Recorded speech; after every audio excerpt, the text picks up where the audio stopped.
Trump and his defenders thought they had the upper hand until Jasmine Crockett calmly dropped a truth so sharp, even they were left speechless. The room wasn't hot from heat, but tension. You could feel it through the cameras the way people shifted in their seats, gripped their pens tighter, tapped nervous fingers on wood. Washington had seen chaotic hearings before, but this one room 2141 of the Rayburn House office building was different. This wasn't just about ethics violations. It was about power, truth, and the reputations that cling to both. C-SPAN had already cut a highlight reel. Jabs, deflections, performative outrage. Republicans from Arkansas, Florida, and Tennessee leaned on tired refrains, fake news, witch hunts. Democrats shot back, frustrated. But Crockett, she hadn't said a word. She sat silently listening, watching. Her pen moved only to underline. Her eyes scanned every speaker like a lie detector. She wasn't looking for theater. She was tracking the truth. Chairman Reynolds struck the gavel.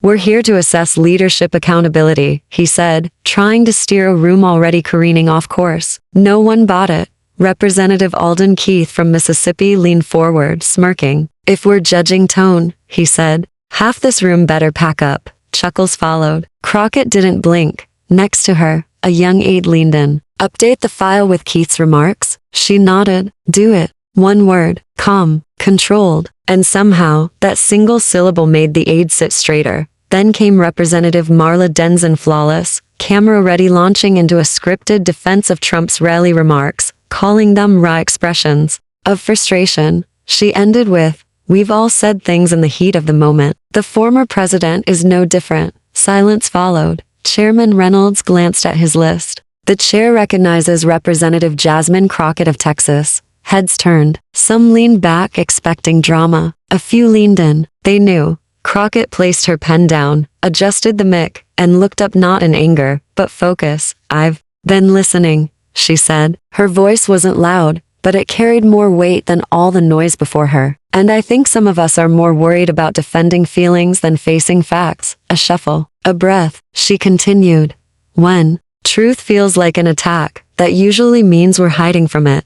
No shouting, no theatrics, just facts, spoken with precision like someone flipping on a light." But the light had first sparked 6 days earlier, in Grand Rapids, Michigan. What was supposed to be a routine Trump rally turned into something darker. The crowd was loud, flags draped across walls, chants echoing. Trump began with the usual Biden, China, indictments, but then he veered. "If you're not loyal," he said, gesturing toward the cameras, "you're part of the problem. We need warriors, not weaklings." The crowd roared. But then came the line that chilled the room. "They keep calling for accountability. What about theirs? I say we handle them the old-fashioned way." A pause. Long enough to land. He didn't say who they were. He didn't have to. The crowd erupted. One woman waved a sign, "Bring back the real America." The clip went viral. Debate exploded. Had he incited violence again? But Crockett wasn't focused on the noise. She was focused on the words behind it. She watched the clip for times that night. Listened to the timing, the tone, the escalation, the phrase, "old-fashioned way." She opened a folder labeled January 6th Fallout. Inside, transcripts, stills, memos. A pattern emerged. Trump wasn't just stoking outrage. He was testing limits. Again. At 11:17 p.m. She called her aide. "You awake?" "Barely." "I need a cross-reference." The Grand Rapids clip, Tallahassee speech, and Proud Boys boards. "Any overlap?" "I'm on it." By morning, the office was buzzing. Interns sifted documents. A researcher flagged a PAC memo that mirrored Trump's speech sent 2 days prior. At 10:00 a.m., she had her case, a calculated pattern of inflammatory rhetoric, framed to incite, cloaked in deniability. She wasn't there for headlines. She was building a prosecutorial argument.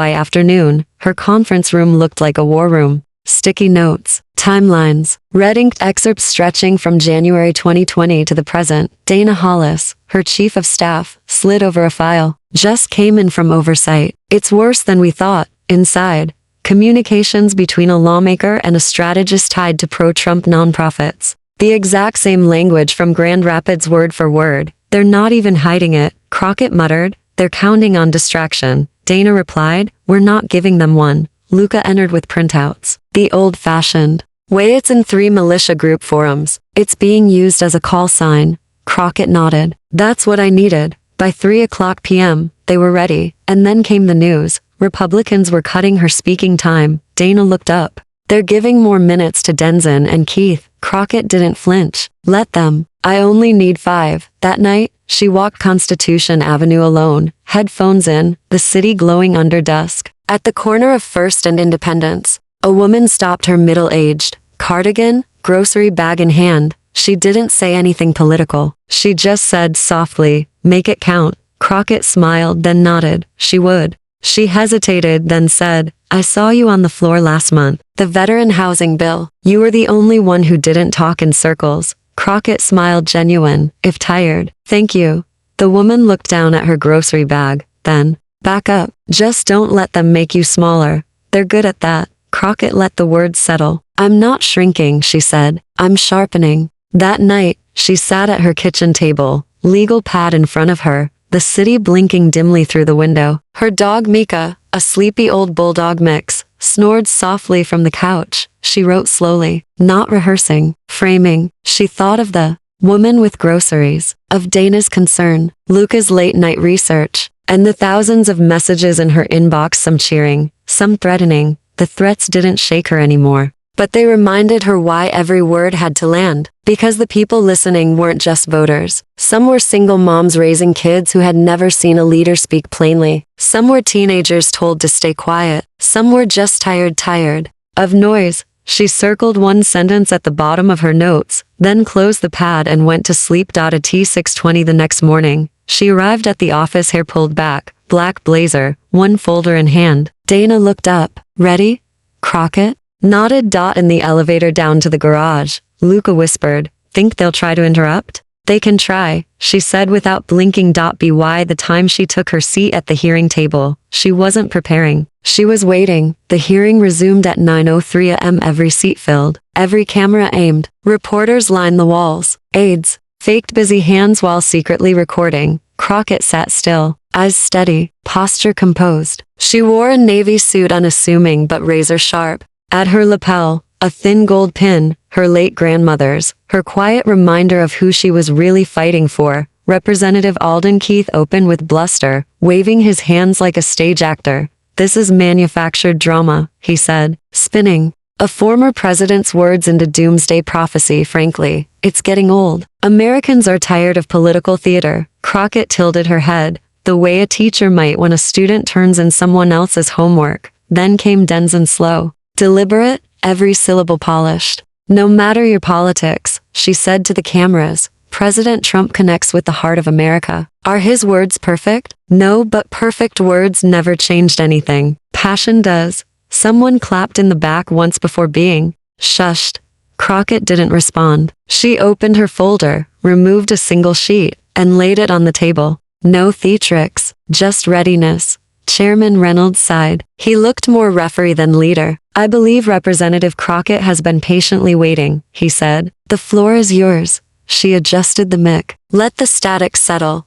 Then, looked not at her colleagues but directly at the reporters along the right wall. "When I was growing up in Dallas," she began, "my mother told me something I never forgot. You don't need to yell to be heard. You just need to tell the truth." A few rolled their eyes, but others leaned in. "So let me tell it." She pulled out a printed email. "This is a communication dated February 8th, between a staffer for Representative Keith and a PAC strategist. Subject line, language for rally alignment." She continued without rushing. "In it, there's a directive to mirror the tone used by former President Trump at a January event in Florida." Keith shifted. A camera clicked. Crockett read, "Push strong emotional cues. Use fight, take back, and old ways to reinforce strength. Avoid passive messaging." She looked up. "That's not passion. That's planning." Denzin raised a hand, but Crockett didn't stop. Next timing. The Grand Rapids speech took place 2 days later. Suddenly, nearly identical phrases appear in statements from 3 separate lawmakers. "Madam Chair," Denzin interrupted. "Is this an ethics hearing or a conspiracy forum?" Crockett didn't flinch. "If someone's uncomfortable, I suggest they challenge the facts, not the person presenting them." Reynolds cleared his throat. "Let the representative finish." Crockett turned back to her notes. We're not here to litigate feelings. We're here because language matters. It shapes how people act. And when a former president's language mirrors talking points circulated through government channels, she paused.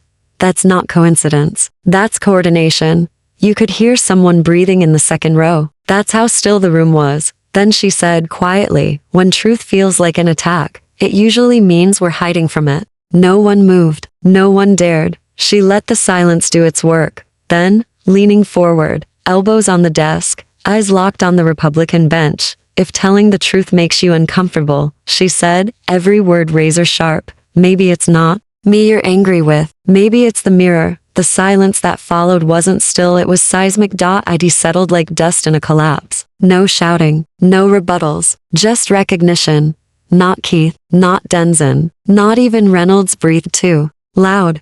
Crockett didn't gloat. She didn't smirk. She simply let the truth sit there doing its quiet, surgical work. Somewhere in the back, an intern dropped a pen. The sound broke the trance. Keith exhaled sharply and leaned toward his mic. With all due respect, Crockett raised one finger. Let me finish. Her tone wasn't loud, but it was final. Even Reynolds didn't interrupt. We're here to serve, she said, not to spin. I didn't come here to call anyone un-American. I came to show how far we've strayed from truth. And that distance, it's not measured in words. It's measured in consequences. She tapped her folder. January 6th wasn't spontaneous. It was the result of unchecked rhetoric, of leaders who talk tough then feign surprise when others take them seriously. Keith tried again. Madam Chair, this is beyond. Reynolds cut him off. You'll have your turn, Alden. That was rare. Even Reynolds had felt the shift. He looked at Crockett just for a second with something like quiet respect.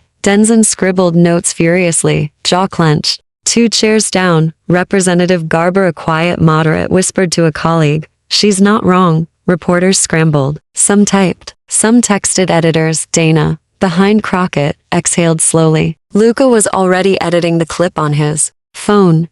The hearing continued. Technically, Keith gave a rebuttal. Denson pivoted to respectful discourse, but the momentum was gone. The air had changed. By the time the session broke for lunch, the clip was already trending. It had music under it. White caption text read. She didn't raise her voice. She raised the standard. Outside the chamber, reporters swarmed. Congresswoman, was that line planned? She paused, looked into the cameras. No, she said. It was just the truth, and the truth, it turned out, echoed louder than any soundbite. It was like everyone in the room had turned down their volume. Even the page refilling water pitchers moved more quietly than usual. Keith returned from the break looking irritated. He didn't say a word to Crockett, but his eyes kept flicking her way every few minutes. The way he flipped through his binder wasn't focused, it was fidgeting. Across the aisle, Denson wasn't scrolling her phone, she was watching something on loop. It was the clip. Crockett's line, the one already running on morning news tickers. Maybe it's not me you're angry with. Maybe it's the mirror. It wasn't just a soundbite. It stung. Representative Garver, the reserved moderate, broke the tension first. As the committee moved to the next item, he leaned toward Crockett and whispered, just loud enough, you didn't just call them out. You froze them. Crockett looked up from her notes but said nothing. She didn't need to. Garver leaned back, half smiling, like he'd just witnessed a magic trick he hadn't expected to work. As the hearing dragged through dry policy motions, her words lingered like an aftershock. Members tripped over their statements. The usual buzzwords, witch hunt, patriotism under attack, vanished. When January 6th was mentioned, eyes dropped to desks. It wasn't fear. It was exposure. Crockett didn't gloat. She simply watched. Like someone waiting for the flakes in a shaken snow globe to settle. Outside the hearing room, the storm was growing. Reporters lined the hallway. Tweets flew. A CNN Chiron read, Crockett to GOP, maybe it's the mirror. Cable shows cut to clips with live commentary. Analysts debated tone, ethics, impact. But what gripped people wasn't what she accused, it was what she didn't. No yelling, no finger pointing, just a mirror, held steady. Inside, Chairman Reynolds tried to steer the room back. We'll now address Committee Note 7 regarding PAC funding disclosures. No one cared, even the staffers were glued to their phones.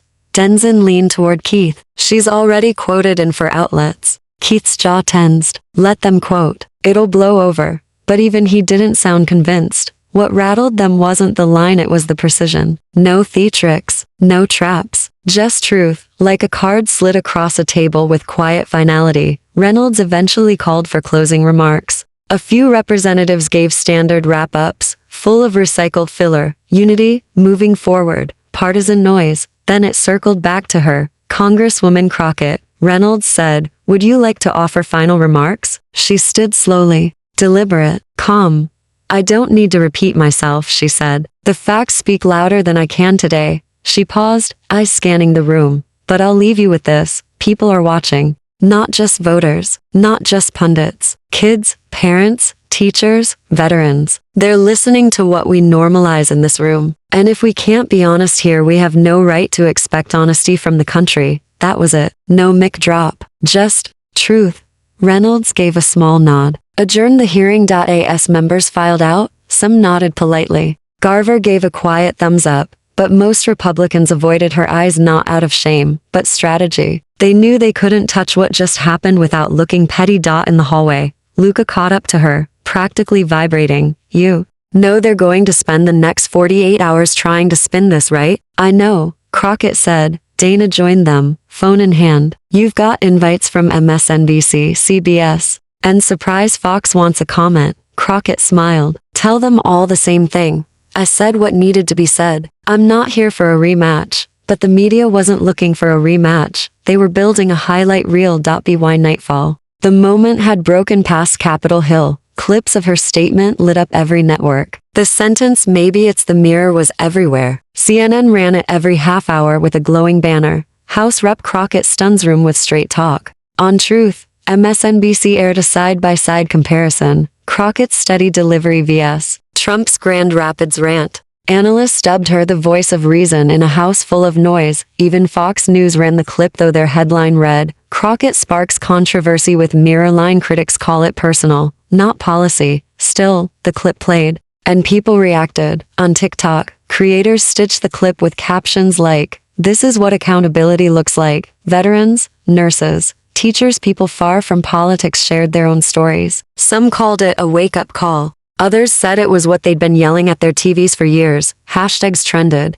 Hashtag mirror moment, hashtag Crockett twas right, hashtag say it pla in a black screen with white text or quote hit 2 million views in 6 hours. A woman in Portland used the audio to narrate her father's whistleblower story. In Detroit, a retired librarian posted about misinformation in her church. At a bar in Columbus, a man in a MAGA hat read the caption, grunted, "She ain't wrong." His buddy in a Union jacket nodded. "Didn't think I'd hear you say that.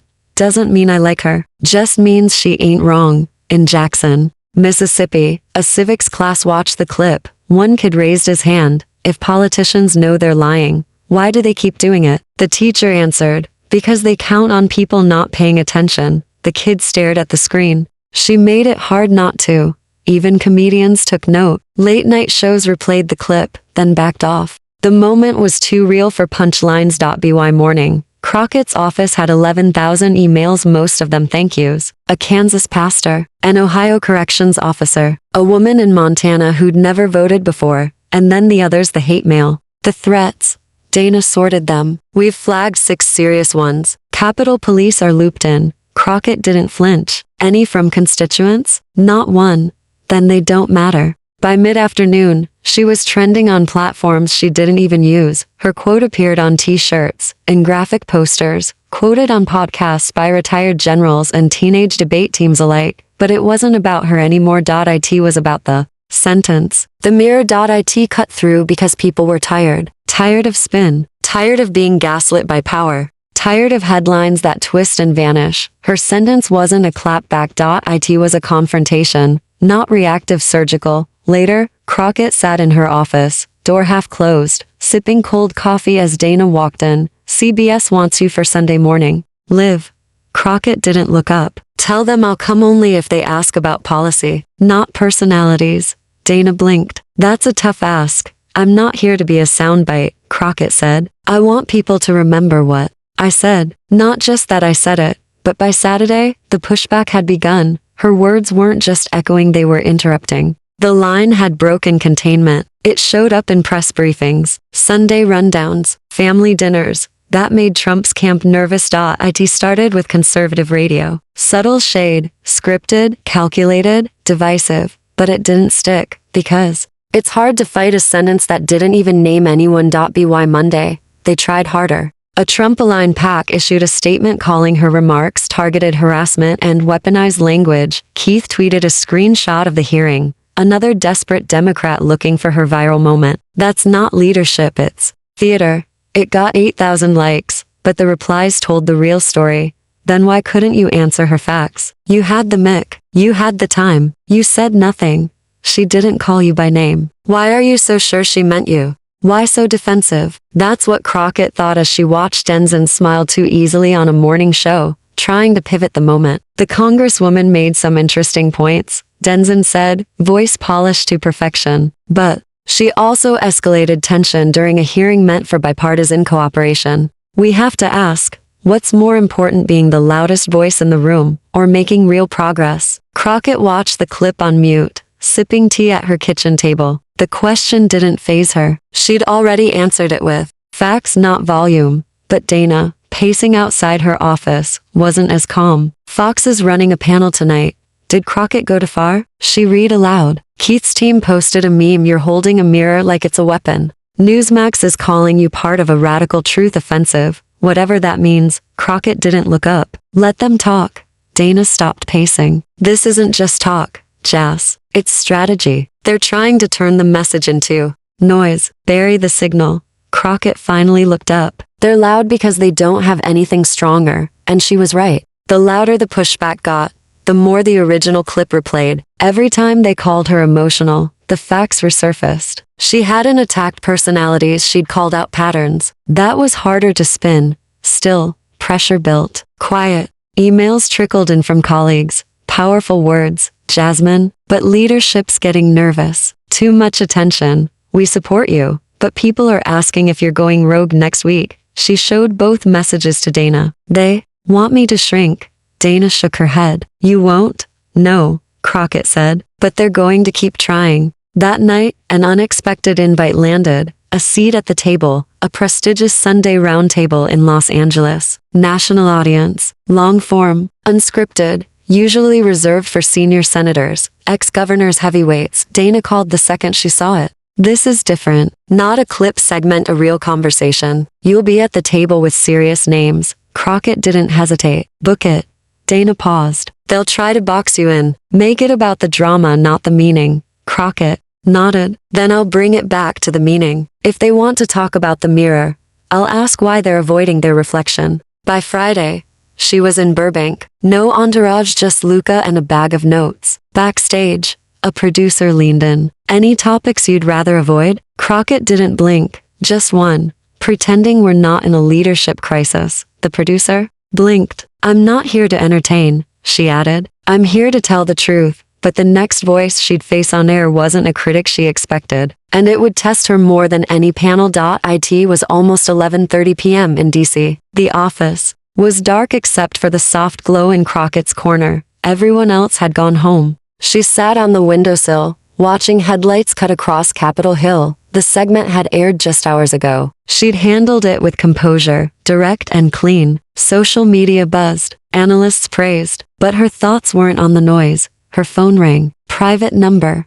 She stared at it. Private calls usually meant trouble. Still, something told her to answer. Representative Crockett? A low voice. Male. Older. Familiar. This is Jasmine, she said, alert but calm. Stephen Kellum. She straightened. Kellum, Republican. 70 seconds, Iowa. Respected. Rigid. They'd only spoken once in passing. Didn't expect your call, she said. I imagine not, he replied. But I saw the clip, the hearing, the coverage. He paused. You said something I haven't stopped thinking about. Maybe it's not me you're angry with. Maybe it's the mirror. That line hit. She stayed quiet. I wanted to admit something, not publicly, just to someone who might care. Still, she said nothing, just listened. I was in the chamber when Nixon resigned, he said. The silence, the shame. I thought we'd learned, that we'd course correct. Another pause. But lately, I've been voting out of habit, out of fear, maybe of being the one to break ranks. Her eyes closed. The weight of his words landed hard. I've defended things I shouldn't have. stayed quiet when I knew better. I don't know if you meant to hit people like me, but you did. She leaned forward, elbows on her knees. I didn't have anyone specific in mind, she said. Just the pattern, the silence. That's why I'm calling. Another pause. I'm retiring at the end of this term. Not public yet. But before I go, I want to co-sponsor your ethics bill. The one from last quarter. Crockett blinked. The bill had been dead for months. No Republican had touched it. I don't want quiet, she said. I want honest. Kellum chuckled dryly. That's hard to come by. That's why I keep asking for it. He sighed, not tired, but like something overdue had finally landed. You've got people listening now. More than you think. Don't pull back. I wasn't planning to. He paused again. Then I'll let you go. You've got a long road ahead. Thank you, she said, for calling, for saying what you didn't have to. Click. She sat there, phone in her lap, city lights flickering against the window. Not thinking about clicks or headlines. Sometimes the real impact came in silence and private moments where truth slipped in through the side door. She stood, stretched, and caught her reflection in the glass. Not a leader by title, a leader by choice. Sunday morning. Clouds hung low over DC. The city felt still. No breaking news. No phones buzzing. The storm had paused. Crockett sat at her kitchen table in an old college hoodie. Her dog Mika curled nearby. No makeup. No blazer. Just her. A notebook and a mug of coffee. She didn't turn on the TV. She didn't need to. She knew what they'd say. Viral moment. Making waves. Some called her the future. Others called her dangerous. But that didn't matter. What mattered was that for once people were paying attention to the why, not just the who. She flipped through her notebook, landing on something she'd scribbled weeks ago. Leadership isn't about winning the room. It's about being willing to stand alone in it. She underlined it. Later that day, back in the office, Dana and Luca were already at work interviews, invitations, donation spikes. Pause everything, Crockett said. Dana looked up, surprised. Are you sure? You've got momentum, that's why I'm sure. Let the message breathe. Don't bury it in noise. Luca frowned. You think they'll move on that fast? They always do. That's not the point. She leaned back. I didn't say that line to be remembered. I said it because it was true. She turned to the window. This was never about Trump, or Keith, or headlines. It's about what happens when we stop excusing things just because they're familiar. Dana shut her laptop. So, what now? Crockett turned, steady, a new kind of weight in her voice. Now we work on what comes after the mirror. Meaning? Luca asked. We've shown people the reflection, she said. Now we ask what they want to change. And not just them, us too. Dana smiled, not the smile you give your boss. The smile you give someone who just told the truth the hard way. That night, Crockett recorded a simple message. No studio. Just a phone and a lamp. People keep asking what I meant when I said, maybe it's not me you're angry with. Maybe it's the mirror. I think we all know. We carry things we haven't faced, some personal, some political. But I believe we're still capable of real honesty. So here's the mirror again. Not just for lawmakers. For all of us. If we want better leaders, we have to be better. Every one of us. She posted it. No hashtags. No caption. By morning. Had 5 million shares, because sometimes, it only takes one sentence to stop the room, one voice to wake people up, one mirror, to finally make us look.